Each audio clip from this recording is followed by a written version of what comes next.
Welcome to There's Sometimes a Buggy, Irresponsible Opinions About Classic Film. I'm Elise. I'm Dave. This week we return to the Acteurist Oeuvre-view, Daniel Day-Lewis, Part 2, Nanou, 1986, and The Unbearable Lightness of Being from 1988. So these are not films that either of us were familiar with. First-time viewings for both of us. Had never even heard of Nanou before. No, Nanou, Stars and Bars, and Ever Smile, New Jersey, all three of those I had never encountered, even as film titles. And as it turns out, Nanou barely features Daniel Day-Lewis. Extended cameo in the middle of the film. Kind of an important moment, or series of moments. Sure, but there are a lot of other important series of moments in this film. However, one of the things that we are enjoying about doing these Acteurist Oeuvre-views, and that will continue with the spotlights that will eventually replace them. See, There's Sometimes a Buggy extended calendar going all the way to 2032. Is that some of them will allow us to venture outside of our film viewing comfort zone in terms of periods and nationalities. And that's certainly the case here. Nanou, there's no way at this distance of time, because this is a totally forgotten film. The first feature by the director Conny Templeman, who does not appear to have gone on to any kind of career in film or television afterwards, as far as I can make out on the internet. There's no way to know why Daniel Day-Lewis, who was already quite an established young actor at this point, would appear in this film. Maybe he was friends with the director or one or more of the actors. Well, it would make sense because Conny Templeman was a recent graduate.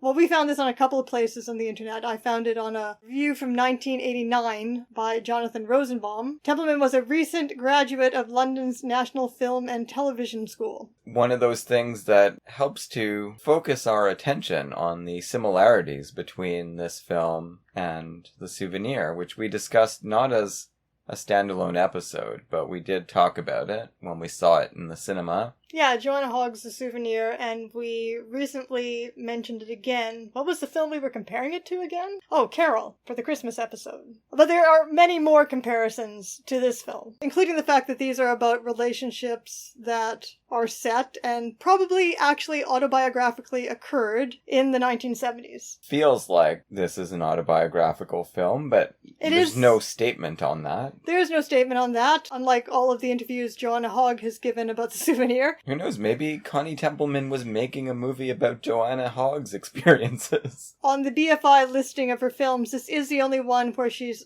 listed as both, and I'm sure the others were student films. This is the only one where she's also listed as a screenwriter. Right. Auteur piece. So what is the resemblance, then, to The Souvenir that we keep alluding to? Well, it's a woman who is sort of adrift. She is an artist, or on the road to becoming an artist, or wanting to become an artist. She meets a man who is a very difficult individual and gets enmeshed in a relationship with him and spends the whole film trying to figure out what's going on there and whether they should even be in it. Yes, and another reference point before we move on and talk about the film in detail. Well, just thinking about the careers, because this does feel like an autobiographical film, and The Souvenir definitely is, and the time period. Thinking about the careers of women who were trying to make films, serious films, in the 1980s, and how many of those did not turn into feature film careers, and many cases, like this one, didn't turn into any career. Well, I'm sure the woman has a career doing something, but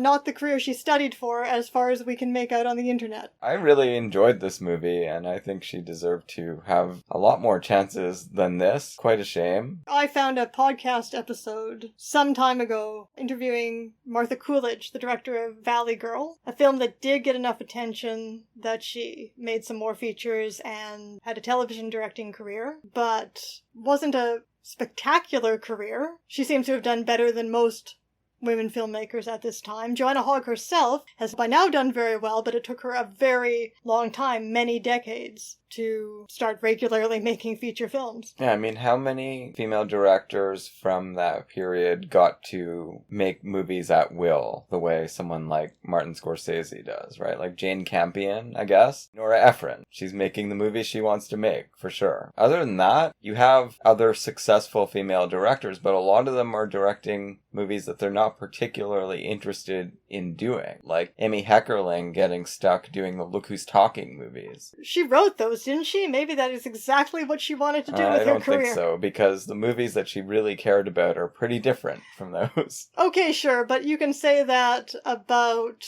male directors too. It's just that they get to have bigger careers making movies that they're maybe not particularly interested in making. And there are many more of them. So just to get our bearings in terms of the film's plot, I thought it might be fun to read one of the absolute nastiest movie reviews I have ever read in my life, possibly only surpassed by Roger Ebert's review of Jerry Lewis's Hardly Working, which seemed to want to put Lewis out of work again, even though it was his first film in over a decade. What about Roger Ebert's review of Blue Velvet, which seemed to want to put David Lynch in jail for his behavior?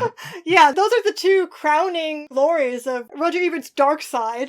David Lynch's Blue Velvet and Jerry Lewis's Hardly Working. They should both go down in notoriety. But only one has, and I'm here to make Hardly Working do it as well. This is a review from Time Out, and it certainly reads like it's a contemporary review, but it says that it was written by G.A. Monday, the 10th of September, 2012. Maybe it was just posted. I don't know. Anyway, here we go. Nanou is an awfully nice English rose, bent on adventure and experience during a summer in France. She takes up with political activist slob Luke, E. Coffee, clearly a would-be Depardieu, much to the dismay of old flame Max, Day-Lewis, all brooding eyebrows and twitchy lips. Not only does Luke involve Nanou in dangerous acts of terrorism, he also treats her like a dog. Quite why the masochistic miss is so taken with him is unclear. First love never seems so boring or unattractive. Conny Templeman's first feature is one of the most horrendously middle-class movies in years. See, that's the part where it sounds like it's a contemporary review. Seen through Nanou's irritatingly naive eyes, the French unemployed, they're not unemployed, are a sorry bunch, unshaven, grubby male chauvinists who all eat like pigs. Only the evocation of place, the grim, grey villages and plains of northern France, holds any interest, thanks no doubt to the work of production designer Andrew Mollo. So only Andrew Mollo gets any credit here. Yeah, I really don't like GA, whoever that is. I think this movie is far more interesting than that. So what it resembles, the way it resembles The Souvenir, a movie I liked better than you did, aesthetically, not just in terms of subject matter,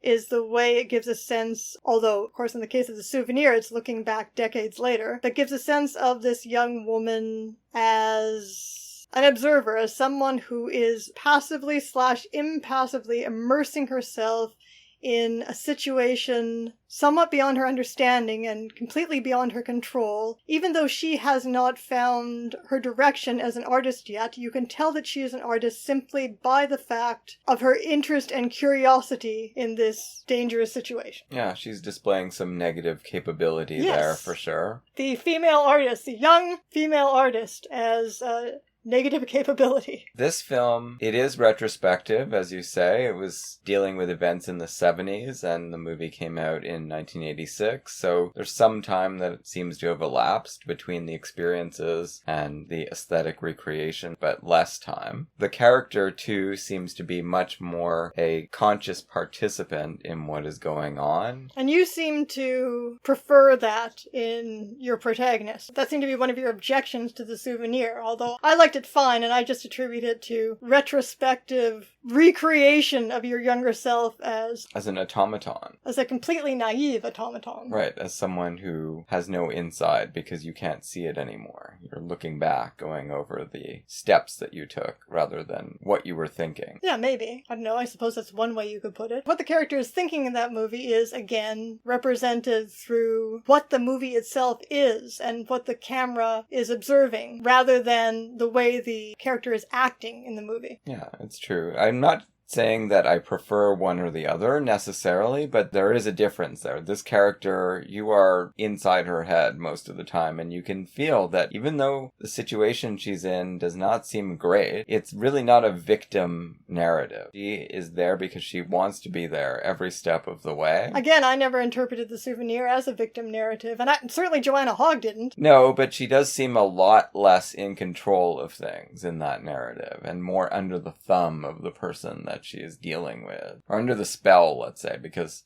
his thumbs aren't working too well most of the time.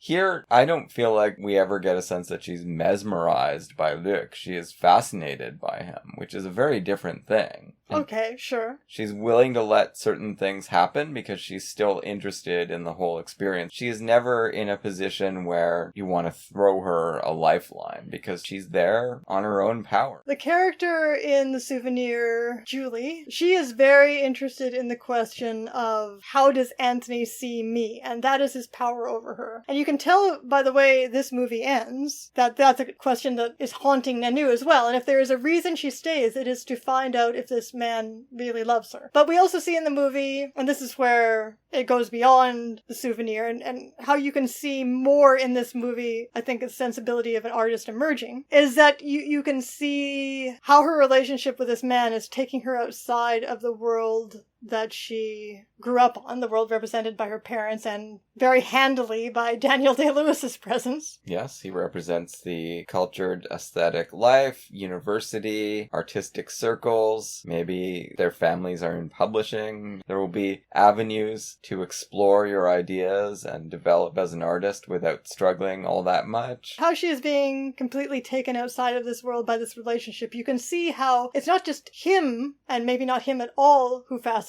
her. It's what he's involved in. The fact that his life, in a way that almost made me think very faintly, although aesthetically this movie isn't nearly as interesting, but faintly made me think about Chantal Akerman's Je tu, il, elle. She's just fascinated by how completely different this person's life is than her own. And the movie is more generous to the Luc character than you expect it will be, because it's clearly a narrative about Nanou and her experiences. Ultimately, not very satisfying or inspiring, the experiences that she has with Luc. But he never comes across as a villain. He comes across as someone who is extremely limited, stunted emotionally in a number of ways. But the film takes pains to make it clear that this is a result of the environment and the context hard shell that he has grown in order to survive as this fairly sensitive steel worker who perceives injustice. He obviously doesn't feel like he can partake fully of the emotional life that the bourgeois get to enjoy. His way of reacting to this, however, is to do his best to try to get her to eliminate every part of her own identity, because all of that is a threat to him. And again, I think the movie is very clear in making that case, that it's not just her gender. In fact, it's not her gender at all. It's not the fact that she wants to be a photographer. That is not a threat to him. It's that all of this represents this other life that he feels she has to give up if she's going to stay with him. He has been kind of holding her hostage, even though obviously she would have a way to get a new passport if she... Very easy if to she do. had to. British consulate, I lost my passport. Oh, here's another one, Nanou. But initially she is the one who is trying to leave and go back to her life, and he's trying to stop her. Yeah, but the power imbalance, and the movie is very canny in showing this to us. He is at a disadvantage. Well, because of her class. That's and right. That's He's why... losing every battle. Whenever it comes to a head, he backs down or loses or does something passive-aggressive to try to slow down her triumph, but eventually he loses every time. And that's also why I think that extends to their sex life. That's why she is the one to, even though he's very sexually experienced, she is the one to initiate their sexual relationship. He can't even approach her because she is this clean and shiny bourgeois girl who gives gives off whiffs of privileged innocence. The movie's climax, and where she seems to come to her decisions about this whole life that she's gotten involved in, is the train sequence. Right, so these are steel workers losing in their struggle with the company. There are layoffs coming, and they've been trying to avert it with union negotiation. That hasn't been working. They've been trying to escalate their tactics, and now they've finally reached the point of bringing dynamite into the equation, destroy some of the company's assets, disrupt the timetable, and they're going to blow up a train track. She goes along for the ride. There's a big meeting before this occurs. There is a dissenter at the meeting. An important statement, I think, for the film. She shows up at the meeting, seems to be the only woman there. So despite all of his chauvinism, he is always telling her, which is apparently more than anyone else is doing with their girlfriends, to come to these meetings and get involved in what he's doing. Well, you get the sense a lot of them don't have girlfriends, right? Like, Shaola. They're incel Bernie bros. His friend Shaola, who was on the train in the meet cute at the beginning and shows up again at the end, just looking at her adoringly throughout the film. Well, he has no are. girlfriend. All of the guys are. Yeah, but this guy particularly, he doesn't think he has a chance with her. He just likes having her around. He speaks up for Luc and tries to say what is in Luc's heart. So one of these other guys accosts her and gives her his point of view because she says she doesn't know anything about really what's going on. Yeah, and he says, I can't go along with this. These guys are too radical for me. On the other hand, without these kinds of guys, nothing changes at all. And I wonder if that is supposed to be her point of view and the movie's point of view as well, that somehow this basically dumbass who is going to proceed with his friends to completely fuck up this mission and nearly get people killed and everybody arrested. I mean, I think those are the 2 points of view. I think you're supposed to weigh them both. Both the idea that what these guys are doing is historically important, is the only way that change happens in a terrible world, and on the other hand, that they are just a bunch of jackasses who are going to accidentally commit murder. Yes, this is the dialectic. You don't have to feel wholeheartedly one way or the other. You can feel conflicted. And I think that is something amazing, a kind of amazing tone that the movie achieves. I agree. Bravo, Conny Templeman. And that is also the scene in which her character actually takes heroic action at all, and it's heroic action, takes a stand. Like, all of these guys are taking a stand, and this is the only moment in the whole movie where she takes a stand. Yeah, and again, she is standing in for us. The film does figure its viewers as middle-class audiences, for sure. She is seeing all of this from the outside, even though she's been initiated into some aspects of it. They blow up the tracks and are discovered by security guards that are hired by the company, and they're chased off before they can put their pickets up and their signs warning the train, you can't proceed, the cargo is going to be stalled, and that's because you won't deal with your workers fairly. None of that is put up, so their message is gone. Plus, people are going to be killed. Everyone on that train could die. And she decides, I'm going to run into the train tracks and make them start to break, and hopefully it'll be enough. And it is, but just barely. Can you imagine if that is actually autobiographical? That's far more remarkable than anything that happens in the Souvenir. That actually makes me wonder whether this isn't heavily or entirely fictionalized. If so, even bigger bravo. Yeah, exactly. Just a word on the actors. So we've got Jean-Philippe Ecouffé as Luc. Don't know if he's trying to be Depardieu or not. Maybe every young actor of that generation was, of a certain type, who knows? He's perfectly effective. But Imogen Stubbs was... I loved her. I thought she was really good. I really enjoyed her. She was funny. She managed to convey these impassive qualities without ever seeming like a victim. I recognized her from Sense and Sensibility. She has a very distinctive face. She doesn't have a huge role in that movie, and I haven't seen it for years. So I was like, oh, that's Lucy Steele. And it was. Like, I guess, many British actors who don't get famous, she's done a variety of films, television, and theater since then. Would you have anything you want to say about Daniel Day-Lewis in this brief role? I even thought of this while I was watching it. The Ben Stiller character in reality bites, but with far less screen time. He is, and he actually looks like Ben Stiller. He does. They do have a resemblance. Especially in Unbearable Lightness of Being. I thought he looked very Ben Stiller-ish in that. Daniel Day-Lewis as Zoolander.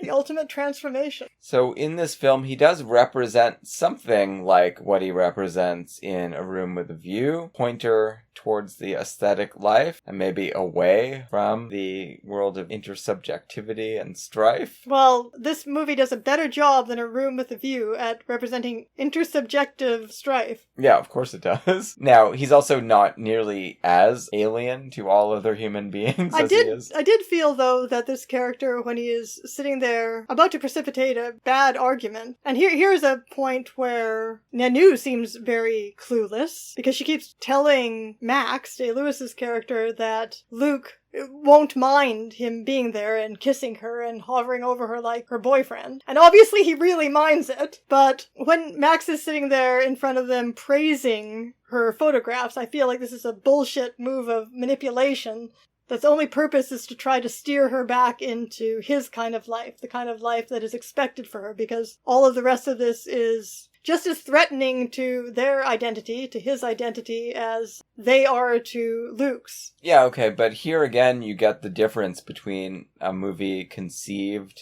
and written and directed by a woman versus A Room with a View. She's never taken in by the stratagems of either of these guys. She's observing and watching the effects that their words have on each other more than anything. I don't think that she decides that, oh, I am an artist now because Daniel Day-Lewis thinks her photographs are good. Definitely has her own reasons for bringing Max there, and it's not just for her own validation or anything. Yeah, she's striking back through Daniel Day-Lewis. Some of those scenes, just watching in a detached way as the two men interact, faintly remind me of something like Elaine May's Mikey and Nikki, just in terms of there being a very detached quality of the female gaze. Yeah, I think that's all we're going to have on this one, since we didn't really set out to talk about a movie with so little Daniel Day-Lewis content, but it was a pleasant thing to encounter. Oh yeah, I'm really happy we watched it. Alright, so how did you feel about The Unbearable Lightness of Being? I really liked this one too. Did you now? Well, you've talked me into thinking that I did like Nanou. Maybe you can talk... I don't know if you can talk me into thinking that I liked this one. My issue with it, I was trying to figure out the whole time, and this is a movie, incidentally, that... Well, it's another one with the Criterion Collection release. It has retained some sort of reputation as an art film, but it's definitely not an enormous reputation. So basically it's a movie that has its defenders and its detractors. Well, neither of us has read the novel, so that's a point against us being able to determine how well it conveys the ideas and the moods that Kundera was trying to strike. It's supposed to be unfilmable, the novel, because it's a philosophical novel with the characters, I don't know, kind of spouting platonic dialogue the whole time. Well, the movie makes it seem like it's from her perspective, because it ends with her thinking about what has occurred. I think the movie is very much sculpted by the screenwriter, director Philip Kaufman, and famous French screenwriter Jean-Claude Carrière, who worked with Buñuel on The Discreet Charm of the Bourgeoisie, a movie that we do not like. No, we weren't too crazy about that. That Obscure Object of Desire, which I haven't seen in many years, but is in any case a movie that deals with the erotic life cinematically. Yeah. So there is that similarity. Say problematic areas of the erotic life. Okay, I was going to say, though, the problem I had with the movie is that for this entire long, dense movie, I kept trying to figure out how the two themes of the erotic life and life under the Soviet Union, how they came together, if they did. For me, they just didn't dovetail enough. I started thinking, I want this movie to be about what happens to people's erotic life under a terrible political regime. That's what I want this movie to be about. And then I would feel like this ending, this very morbid ending, was earned. Do you think the movie was about that, or do you think it was about something else altogether, and I'm being unfair? More universal themes than that. I think it's certainly making use of the fact that these people were living in Czechoslovakia in 1968, which it glaringly broadcasts that year and that location over and over again, and people keep saying, what can they do about it? Nothing. Obviously, this is a famous instance of the Soviet Union steamrolling one of the countries in its orbit and saying, no, you can't go a different political political direction. You are behind the Iron Curtain, don't forget it. They did this to Hungary in 1956, and they did it to Czechoslovakia in 68. I don't think that it's primarily about that situation. I think one thing it certainly seems to be about is the similarity between the hedonistic, unattached life and the life of an expat, which does not seem acceptable. It seems to be, the film is saying, unbearable. It's too light. There are no commitments there. So Well, apparently that is the center of the philosophical dialogue taking place in the book, which is the lightness versus the heaviness of being. Right. Since the Soviets are involved, I kept thinking about Ninochka, of all things, and how we talked about that movie in terms of the Soviets representing the ethical life. Now, of course, the Stalinists are not correctly representing it in the movie, but nevertheless, Garbo's character, the politically involved citizens, do still believe in this ethical ideal. And then the rest of the world,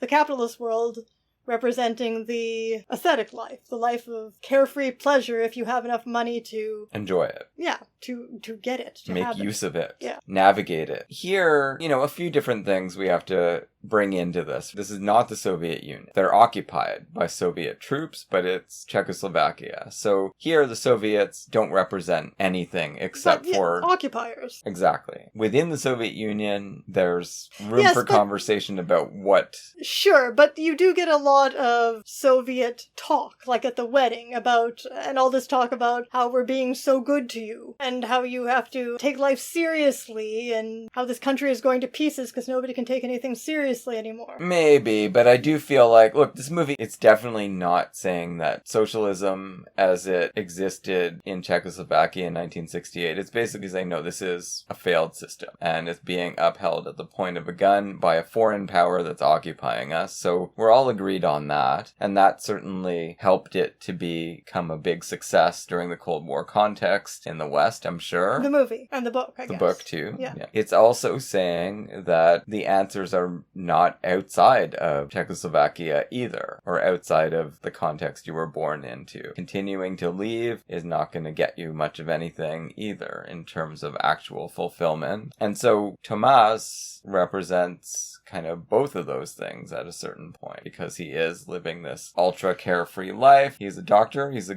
good man. He's not abusing any of these women that he's going around sleeping with. No, the only problem for him is that it is too light. It's absolutely meaningless. That he doesn't have, meaning. The gravitas of meaning. Yeah. It's not sinful. It's not depicted as... Problem for him. It's not a problem for the women he's sleeping with. Ultimately, the Lena Olin character is having the same kinds of struggles. Yeah, they mirror each other. That's right. Folded into her psyche at the end, because she's the only one that's still alive, thinking about all of this. And I guess envying him, because he had this epiphany on the farm at the end, whereas she's just off in Hawaii painting and still has nobody. It had a slight Dangerous Liaisons quality to it for that reason. How familiar are you with that novel or movie? Well, I saw the movie. Just in that they're a man and a woman libertine who have a friendship as well as a sexual relationship, and their relationship is as close to love as either of them have been able to get, and they do mean a lot to each other, but then the man finds a woman who actually does mean something to him. Right, but here the women are never really at odds. I mean, they're wary of each other, but they don't plot against each other. No, you're right. That is different, for sure. Right. I just meant in the terms of the emotional triangle. Yeah. So Tomas, it seems like he thinks he's living the good life until he meets Juliette Binoche. Mm-hmm. And then he realizes there's more to the good life. What I've been doing is just a prelude. Yes, but he never stops what he's been doing.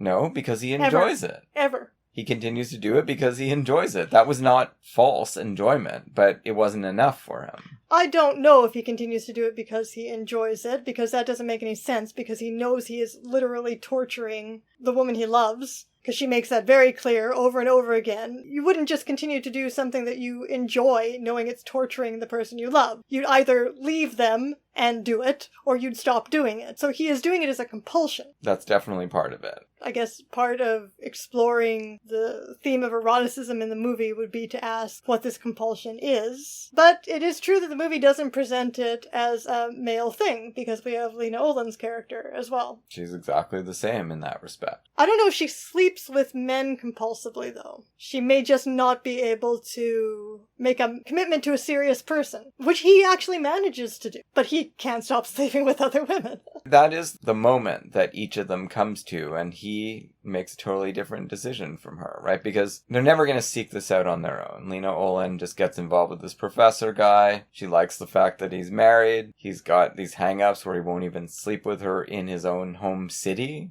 They have to go somewhere else. And when he comes to her and says, I'm leaving my wife, I want to move in with you for a while. He doesn't ask her to marry him or anything. He just says, let's figure this out. And she says, oh, I'm really happy. And then packs up and leaves. Well, I think that set piece is by far the best sequence in the whole movie, with the two women taking the photographs of each other and then nearly having a lesbian encounter, but it's actually far sexier that they don't. Yeah. Because all of the actual sex scenes that make people still talk about this as one of the most erotically frank movies, mainstream movies ever made, just seem pretty silly and very tame. Yeah.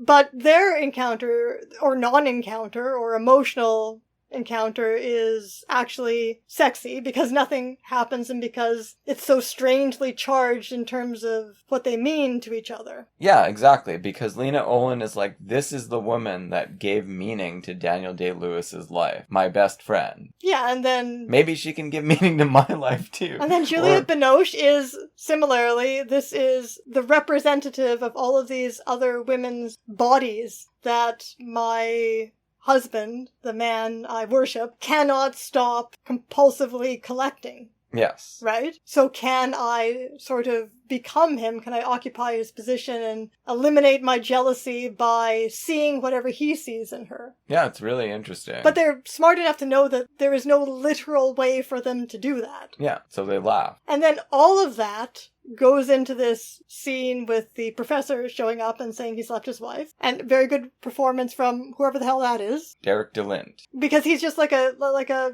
cute dog. He's just like a totally sincere, straightforward person. That's how he plays all of his encounters with her. And of course she's nothing like that. She's ironic and detached and removed. You expect, the way you expect it to go is that she's not going to be happy that he left his wife. And she's not going to be able to commit to him or put up with this. But then Lena Olin gives this performance of, like, this is the most profoundly meaningful thing that's ever happened to her. Well, it is. And she's not going to go with it. Yeah. But she's still grateful that he's giving her this opportunity. And this is the moment that Daniel Day-Lewis has with Juliette Binoche when she just shows up at his house. And he does accept the challenge that she poses.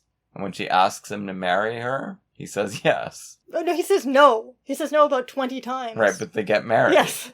In the next scene, it cuts to them getting married. Yeah. So he rises to that challenge. When he talks to Lena Olin about it, he says, well, I don't know what's going on, but I just have to see where this leads. She's living in my house all of a sudden. I feel like the two women really outact Daniel Day-Lewis in this movie. And it's not obviously because he can't act. It's because of the nature of his character, or maybe the nature of how he plays him, as someone who is incapable of self-reflection. But who is also willing to, like you say, go with the fact that he doesn't know what's going on. That's right. He's being pulled. That's why he can't stop anything. He can't stop returning to Juliette Binoche, and he also can't stop sleeping with all these other women. He's just going with whatever works for him. That's right, and all of it works for him, and he just doesn't understand why it can't continue that way. But what he does know for sure is that he cannot continue to drift and just amuse himself. He has to be wherever Juliette Binoche is, because that's where life is and where meaning is. And it's, of course, back in their own home country. You know, as a surgeon, he could go anywhere in the world. A brain surgeon, one of the best brain surgeons, he could get millions of dollars in any capitalist country for doing what he does best. And instead, he goes back and washes windows to be with her, because that is far more meaningful. But why?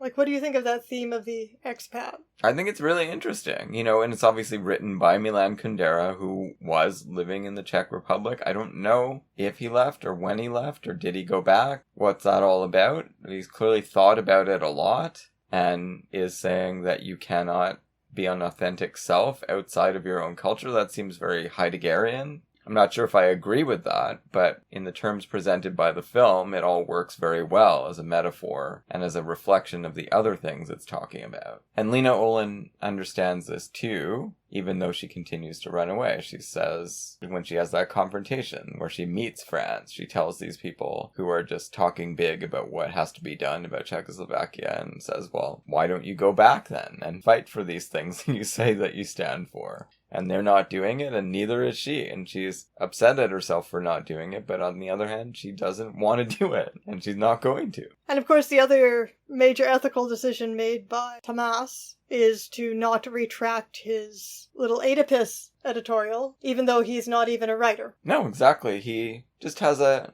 little bit of whimsy occur to him that leadership of the Socialist Republic of Czechoslovakia are... No, the Stalinists, he said. Right, but he's talking about the people running Czechoslovakia. The Stalinists in charge of Czechoslovakia. Yeah. Each country has its own government, but they're only there by the good graces of the Soviet Union. It's not Stalin anymore, it's Brezhnev at the time. Well, I don't know all this context, so as you talk, I'm trying to recontextualize this as something like... Well, this is a stretch, but Polanski's Death and the Maiden. A movie that's about the fallout from a particularly horrifying regime. Well, that was a Pinochet regime, so it's quite a different animal, but... Well, it's certainly part of it, right? And there's no doubt that this... Well, the crimes, this is the thing. This is what I'm thinking of, trying to focus why that movie came to mind for me. Specifically focused on everyone in the country knowing about the terrible crimes committed by this regime and feeling like there's somewhere that guilt has to go. There has to be some kind of reckoning. Here, a country that has fallen into a stultifying situation, they might even get killed if they're on the streets on the wrong day, saying the wrong things, or making the wrong gestures towards the occupying tanks that roll in. Those scenes are real. We were talking about the Oedipus article, and how he does seem to think that there needs to be this reckoning.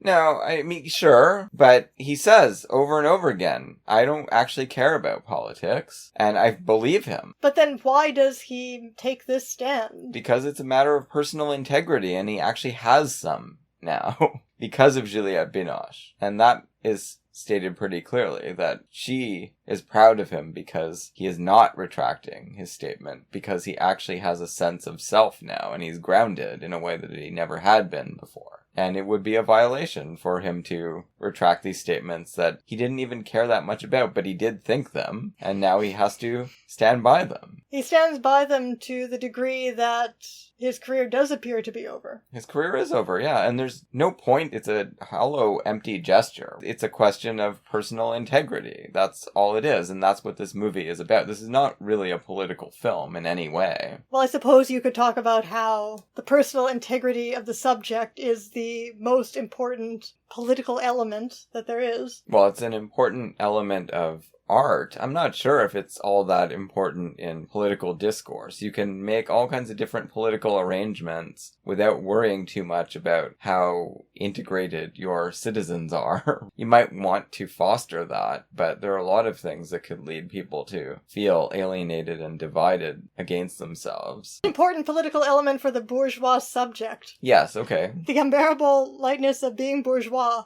I don't think that you can call this a political film, and if you think of it as primarily a political film, I don't see how you think of it as anything but banal and a failure. But I loved it. I thought it was great because I didn't think of it as a political film. We have to talk about these elements because it seems to be a political film for a great deal of its runtime. Well, it's using the political context very skillfully. Yeah, and I'm just trying to navigate how thematically that gets woven into the other things that are happening to the characters and other things they're thinking about. Then we have all of this aesthetic talk. We have another young woman becoming a photographer before our eyes. True. And the conversation that Sabina has with Franz when they meet in that restaurant and she objects to the muzak and the plastic flowers. I found it interesting, like a lot of the places where the characters go in Prague are dreary and tacky in a way that reminded me of other representations of the Eastern Bloc, such as, oh my god, I'm going to make another Chantal Akerman. Dest? That was the name of the, I don't know if you want to call it a documentary. Well, it is. It's an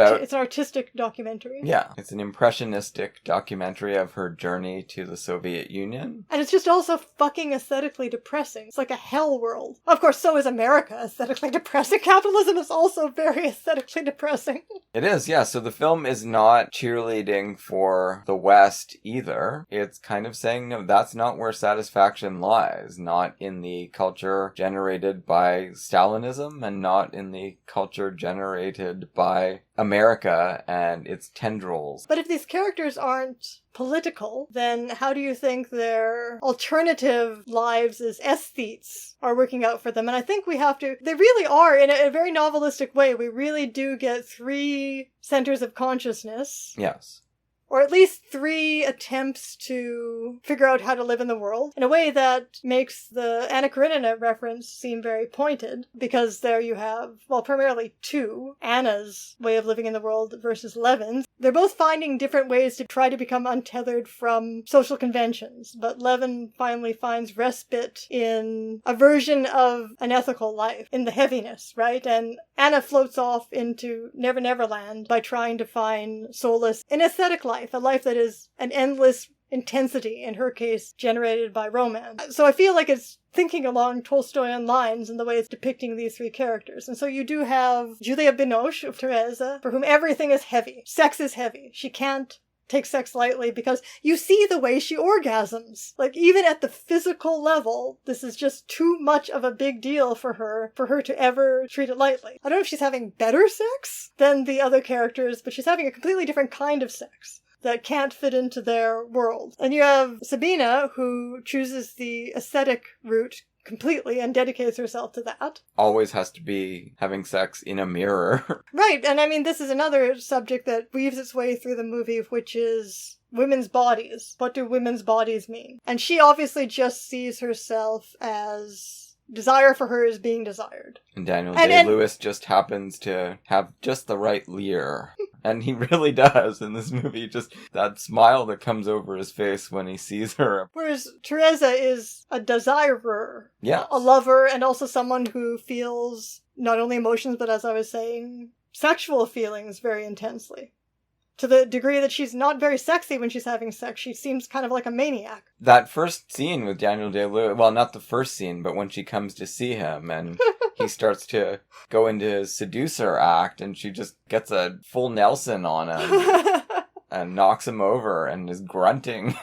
So to have sexy sex, aesthetically pleasing sex, you have to have a certain amount. You have to not feel really actually that sexy. Well, you have to be detached. You have to have one eye on the mirror. And this is what makes Day-Lewis perfect for this role, because Ebert, in his review at the time, takes note of the fact that you would think that a womanizer would be someone who is sensual, sybaritic, but he's not. He's detached and he's intellectual. Sabina also has that quality, in her case, produced by the mirror, or represented by the mirror. And all of her little accessories, her hat and her underthings that she likes to have on. What does it mean that the reason she decides, yes, I think that is what it means. I think I've just come to this decision now talking, or this realization now talking. She can't be with the professor because he doesn't like her hat, which means he doesn't objectify her. He doesn't aestheticize her. He actually sees her as a person. Yeah, well, he's not fetishizing her in any way. The hat is a fetish, and she wants to be an extension of that. Then she doesn't even have to deal with herself as a person. Right. And so you have these 2 women who are complete opposites, but who are both living their lives quite intensely. And then what is Tomas doing? He's obviously, because of his total thoughtlessness and inability to self-reflect, he is doing both at once, and it's not working. Well, it is. It's not working for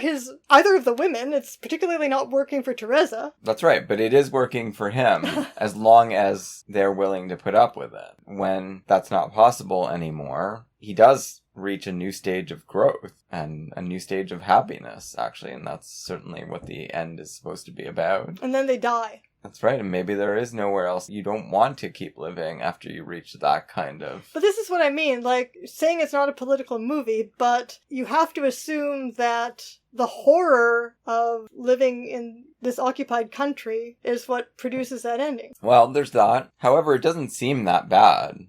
Living on that farm. It seems pretty fun. It doesn't, but this is a work of art, and therefore the fact that they die at the end has a meaning within it. Yeah, no, I think... They don't come to the Levin resolution. No, to me it seems more like they're dying and we're supposed to feel bad for them, but instead we feel bad for Lena Olin because she is on the outside and never got to experience what they got to experience. So she's gonna live on lightly, and that's the sad thing, not their death. They're both sad. Yes. But the two characters died happy. It was like the best time of their lives, clearly, that night. I don't know, I also read it though as... a dead end because of the political situation. Sure. No, I'm not even thinking about that anymore. I think the last exchange between them is that Teresa asks Thomas how he's feeling, and he says he's never been so happy. Which almost makes it seem like it's a dead end for them. It's a dead end for their relationship because... It can't get any better than that. Yeah, but also because he particularly won't sustain that. Well, yeah, exactly. So they get to go back to the beginning. They go together to room 6 and stay at the inn that night. He was in room 6 when he meets her. They can't be together at that time because he has to go back to Prague, but they finally get to enjoy that experience together that they began to envision when they had their first meeting. Very interesting, too, the way animals figure into this film. Yeah, well, do you have thoughts about that? A huge part of the movie, and of course, loving animals the way Juliette Binoche does is part of the heaviness, the desirable heaviness that the film presents. Does that mean you're a very heavy person, Dave? I guess so. Do you really like the way she puts it, right? I don't think it's... What, that I love the dog better than I do you? Yeah, not more, but in a better way. And, of course, there are two ways to read that, right? It's also not particularly intersubjective. There's no strife there because you just have this relationship that you can count on just always going the way you want it to with your pet, rather than having to deal with someone like Daniel Day-Lewis or anyone else you might be involved with, just having their own plans for the day that don't include you or make you feel bad that day. Melodrama likes to present the cheater as the only problem, but what we're dealing with is possessiveness, right? And that's what she's talking about when she talks about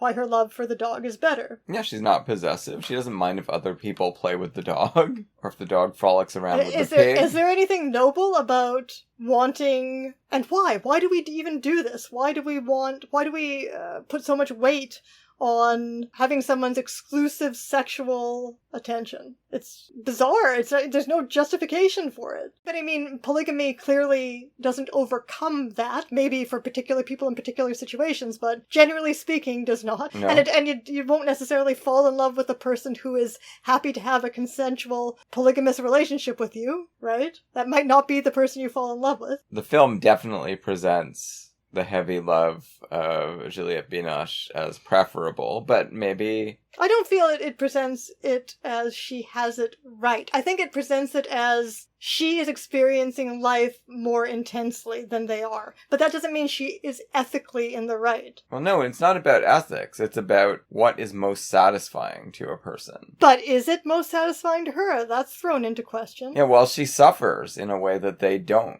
Yeah. Right? Although she infects Daniel Day-Lewis with suffering because... she puts her disease in him. That's right. He can't live without her heaviness. He can't just stay in Geneva and enjoy himself if she leaves and takes the dog with her. And it's funny to have Juliette Binoche representing the heavy character because she is such a wayfish, light, physically clowning actress. Well, you're going to see a whole bunch of different Juliette Binoches as time goes by. She's an actress that... She is using her clown theater skills in this role. True, but on Valentine's Day, we're going to see Les Amants du Pont Neuf. We're going to see some pretty heavy stuff from her in that movie. I really love Juliette Binoche, and that's something that I wouldn't have said back in the 90s. No, me neither, because she was just so ubiquitous in the, standard art films. The English Patient and Chocolat. So bourgeois. I never even saw Chocolat, so maybe it's great. It also has Lena Olin in it. It does. But yes, I was very... because I'm watching this movie for Daniel Day-Lewis, but I was very impressed with her performance. She's so good good in this. She's so great in Un Divan à New York, the Ackerman film, which we talked about in our Ackerman retrospective special. Les Amants du Pont Neuf, incredible. I didn't see it at the time. I saw it in the late 90s or early 2000s, so... For Day-Lewis, it seems like another, in terms of persona, it seems like another run-up to Phantom Thread. In a completely different way, obviously, than Room with a View. Like that struggle about to sign that letter or not sign that letter, you're going to certainly see that amplified a millionfold when you get to the Crucible. That's kind of...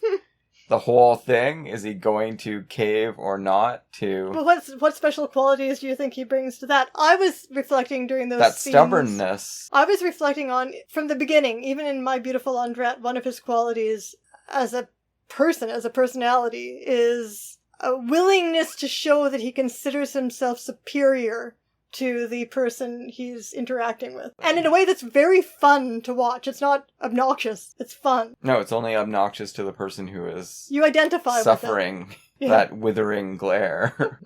In this case, the agent of the ministry, who does have all the power in that scene, but somehow he comes off seeming very second-rate.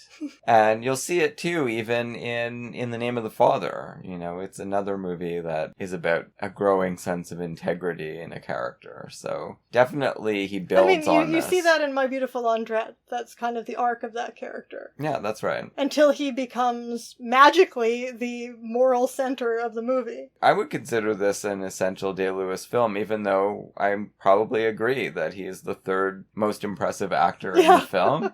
But they're all doing great work. Lena Olin, can't say enough about how she brings this character. It's a very difficult character to do and could easily come off as a trope. Sure. But I don't think she does. No, she seems like a person. Absolutely. So let me just talk about the Day-Lewis gossip regarding this film. Interesting that you bring up the expat authenticity theme, because in some interview somewhere, although I couldn't find the original, Day-Lewis did say that he regretted his performance in this movie because the fact that he couldn't speak Czech, although he did make some attempt to learn it, made him feel like he could not get into the interior of this character, plus the fact that he, of course, was speaking in English in a Czech accent, which is a movie trope, but a ridiculous one, and it also took him out of the character. Interesting to think about the way that Daniel Day-Lewis works, because what I found fascinating hearing about his process in interviews is that he says that he needs to totally immerse himself in the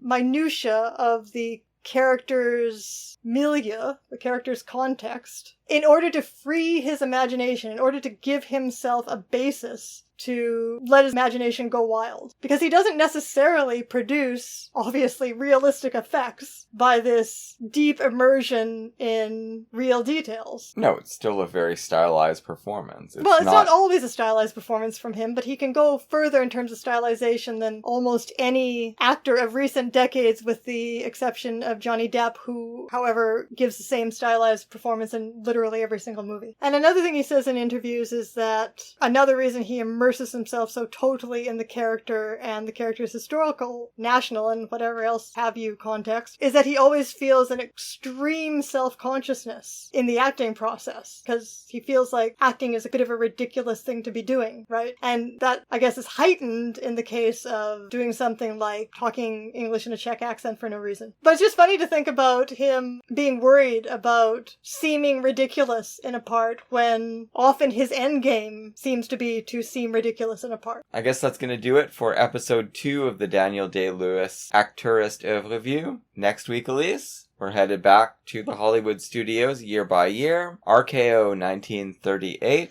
Vivacious Lady, and Having Wonderful Time. So we have never seen, neither of us have ever seen Having Wonderful Time. These are 2 Ginger Rogers movies. Exactly, and Vivacious Lady we've seen a few times. You've written on it in your Jimmy Stewart essay. I did mention it, yeah. Really great one, so definitely seek that one out.